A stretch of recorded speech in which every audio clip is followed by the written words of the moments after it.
Welcome to my channel, Chemo Pharmacology 101. My name is Lisa and I am a board-certified oncology pharmacist.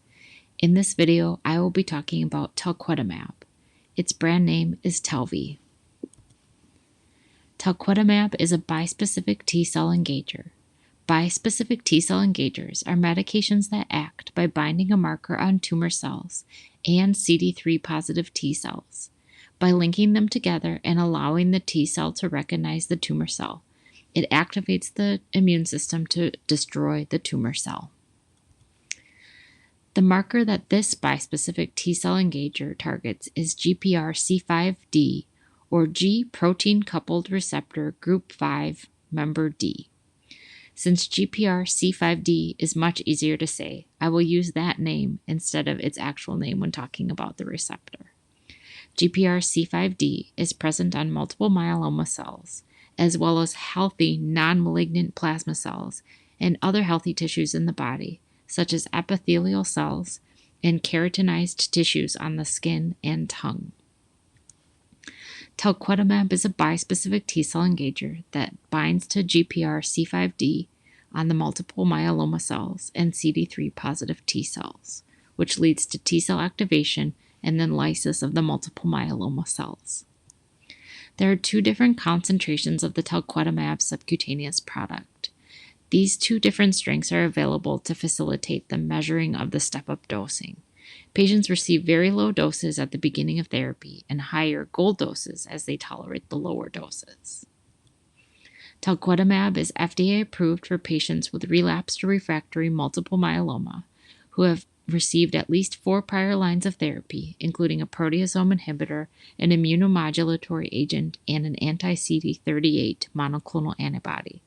It is given as a subcutaneous injection, and doses are increased as patients tolerate the step-up dosing schedule. Premedications are required due to the risk of cytokine release syndrome and other reactions, and it is recommended to give premedications for at least the first 3 doses. And patients should receive acetaminophen, diphenhydramine, and dexamethasone or equivalent approximately 1 to 3 hours before the Talquetamab dose. If it is our goal to have the patient receive weekly dosing, the patients will receive 3 doses as part of their step-up dosing schedule.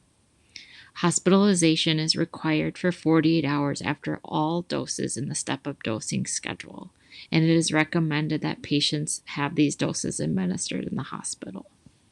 And the doses may shift by 2 to 4 days depending on tolerability. So, for example, the day 4 dose can be given between 2 to 4 days after the first full dose. So then the patient could receive their doses on a 1-3-5 dosing schedule. And as you can see, step-up dose number 1 is a very small dose at 0.01 milligrams per kilogram. The next step-up dose or step-up dose 2 is 0.06 milligrams per kilogram. And then the full dose, if patients are receiving it every week, is 0.4 milligrams per kilogram. If it is our goal to have the patient receive bi-weekly dosing, the step-up dosing schema includes 4 total doses, and it is recommended to administer all these in the hospital, as well as to keep patients hospitalized for 48 hours for monitoring after all the doses in this step-up dosing schedule. And again, doses may be shifted by 2 to 4 days, depending on how patients tolerate it. So the day 4 or step-up dose number 2 can be given 2 days after step-up dose number 1 at a minimum, and then the day 7 dose can be given 2 days after step-up dose number 2. And so patients can receive their doses on a 1, 3, 5, and 7 day dosing schedule. And depending on the length of delays between doses, patients may need to repeat step-up doses or have only partway stepping up again. So please refer to the package insert for specifics. Talquetamab is administered via subcutaneous injection under the skin. The preferred administration site of this bispecific T-cell engager is in the abdomen, but other sites, such as the thigh, can be used, and it is recommended to avoid areas of scars, bruises, sores, or tattoos by about 2 centimeters. Premedications can be discontinued once the patient has tolerated previous doses without cytokine release syndrome and has tolerated a full treatment dose. If patients experience delays in therapy and need to repeat step-up doses or experience CRS with a prior dose, they should continue to receive premedications. And if patients experience delays between the doses, please refer to the package insert for step-up dosing information. It is expected that Talquetamab is broken into small peptides by catabolic pathways. There are several adverse events that we need to monitor for patients for after they receive Talquetamab, including injection site reactions, myelosuppression, increased liver function tests, fatigue, infections, hypogammaglobulinemia, musculoskeletal pain, headache, nausea, rash, and hypokalemia. In clinical trials, up to 76% of patients who received Talquetamab did experience cytokine release syndrome, including fever, chills, hypoxia, tachycardia, and hypotension. A majority of the reactions for cytokine release syndrome were grade 1 at 57% or grade 2 at 17%. Grade 3 cytokine release syndrome occurred in just 1.5% of patients, and the median onset of CRS was around 27 hours. 29% of patients reacted after dose number 1 in the step-up dosing schedule, and 44% of patients reacted after dose number 2. About 30% of patients did react to the 0.4 milligram per kilogram dose, and cytokine release syndrome did recur up to 13% of the time.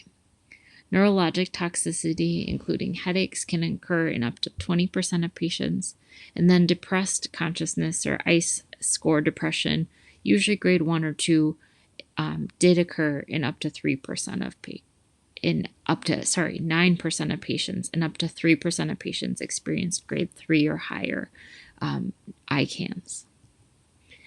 Because GPRC5D is present in the keratinized epithelial cells of the skin and tongue, we can see oral and skin toxicities. And because of this, in up to 80% of patients in the clinical trials did experience oral toxicity. Around 2% of patients did experience grade 3 oral toxicities. Common toxicities included dysgeusia, dry mouth, dysphagia or trouble swallowing, and up to 18% of patients did have taste changes.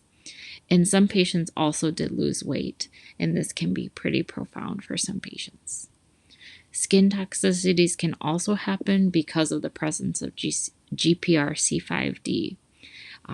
Because of this, up to 2/3 of patients in clinical trials did experience skin reactions, and only 0.3% of these patients experienced grade 4 like oral toxicity as part of the skin changes. Some common toxicities included rash up to 38% of the time, itching about 20% of the time, and changes to the fingernails, including discoloration, pitting, changes around the nails, and then up to 30% of patients do experience dry eye. It is also recommended that if patients have grade 2 or higher skin toxicities, to hold further Talquetamab doses until the toxicities resolve to grade 1 or baseline. If patients experience cytokine release syndrome, they may experience depressed CYP450 activity. So if patients are on sensitive substrates, we may need to monitor patients more closely for increased toxicity or increased side effects. It is recommended that patients receiving Talquetamab receive antiviral and pneumocystis prophylaxis, and since hypogammaglobulinemia can be seen, it is recommended to monitor IgG levels and consider prophylactic IVIG dosing. Talvey is only available through a REMS program. Prescribers and pharmacies must enroll in the REMS program due to the risk of CRS and ICANS.